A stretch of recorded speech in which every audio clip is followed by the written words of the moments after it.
Maaaring may posibilidad na kaya hindi natin magawang talunin ng Voltes 5 ay sapagkat kauri natin sila. Hindi sila taga-Buzon. Nakasama ko sila sa lupa, kaya alam kong hindi natin sila kalahi. Ngunit paano nyo may paliliwanag na hindi tinatabla ng bala sa Steve? O ng bakterya ang iniligay ko sa kanyang balat? Bakterya. Mahal na prinsipe, matagal ko ng kutob na hindi pangkaraniwang nilalang ang mga piloto ng Voltes 5. Kaya't gumawa ako ng isang uri ng bakterya na tanging tayong mga taga-Buzon lamang ang hindi tinatablan.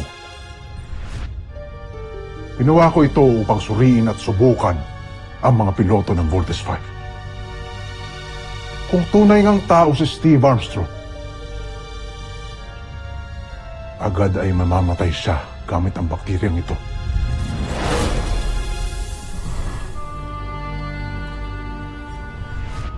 Ngunit tama nga ang hinala ko. Ni hindi man lamang siya naapektuhan ito.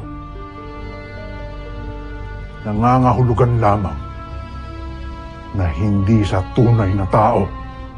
At maaaring katulad nga natin siya. Doc Jibal! Hindi ako kumbinsidong kagaya natin si Steve. Dahil alam kong ni patak ng dugo natin ay wala sila. Mabababa silang uri. Kaya kahit kailan, hinding-hindi natin sila magiging kalahi. Kahit kailan, hinding-hindi nila tayo makakapantay.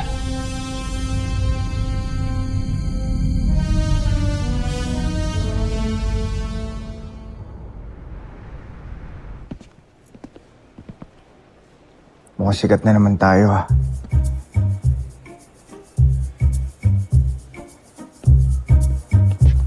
Mga bro, totoo ba yung narinig namin? Parehas lang naman feeling ng skin eh. Excuse me. Halika ba? Pitigil mo yun, nakakaya. I'm sorry, Big Bert. I was just trying to be funny. Saka gusto lang naman namin malaman kung totoo ba yung chismis. So, half Buzonians ba talaga kayong tatlo? Oo. Half Buzonians kami.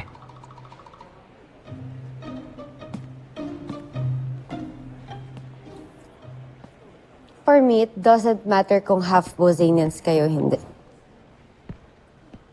Lalo na to si Steve. To me, he's just perfect. Steve, Big Bird. In behalf of my Callis friends, I sincerely apologize. I'm sorry.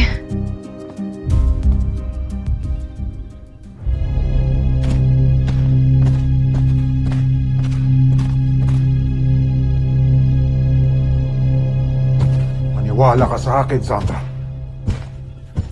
Hindi pangkaraniwang nilalang si Steve Armstrong. At maaaring pati ang kanyang mga kapatid. Kung totoo nga ang sinasabi mo, wala silang sungay. Huwag mo sabihin, galing sila sa dugo ng mga alipin. Hindi ko rin alam. Ngunit hindi ba't matagal na nating natuklasan na dito sa Terra Air 2, tumakas at nagtago si Rothgar? Maaaring sa kanya nang galing ang dugong Buzan ng magkakapatid. Maaaring may relasyon ng magkakapatid kay Rothgar.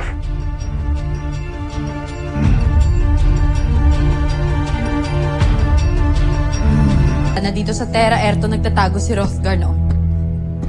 Hindi kaya siya ang dahilan kung bakit may dugong Buzan na magkakapatid? Hindi kaya karelasyon niya ang mga Armstrong? Imposible ang sinasabi mo. Hindi sila anak ni Rothgar. Anak sila ni Dr. Ned Armstrong, isang tao. Joffrey, meron kaming ebidensya na magbibigay linaw sa mga katanungan natin. Anong ebidensya? Upang matulungan si General Draco, gumawa ako ng sarili kong pagsasaliksik tungkol kay Ned Armstrong. At meron ako natuklasan. Ano? Ang mga taga-Terra Air 2 ay may ginawang sistema ng talaan ng kanilang pagkakakilanlan.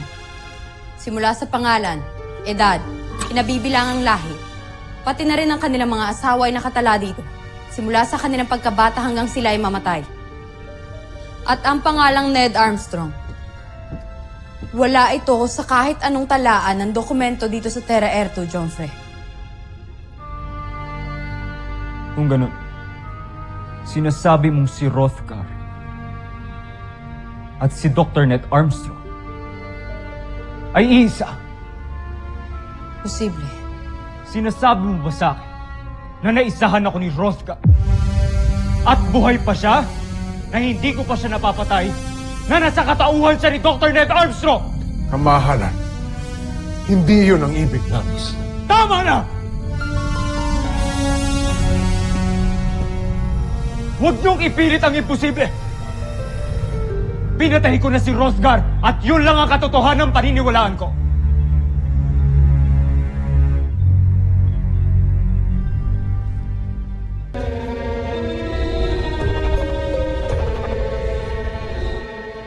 Tama lamang na hindi nalaman ni Zardos na talagang buhay pa si Hrothgar. At ito si Ned Armstrong. Kaya bago pa niya malaman ng lahat, Joffrey, kailangan na mapigilan si Zardos sa pagtatagumpay.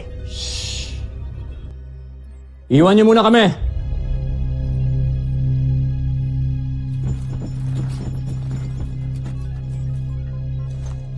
At sa'yo ko pa rin iaatas ang misyon na yan, General Oslak. Ikaw ang magsisilbing mata at makinarya ko laban kay Zardos.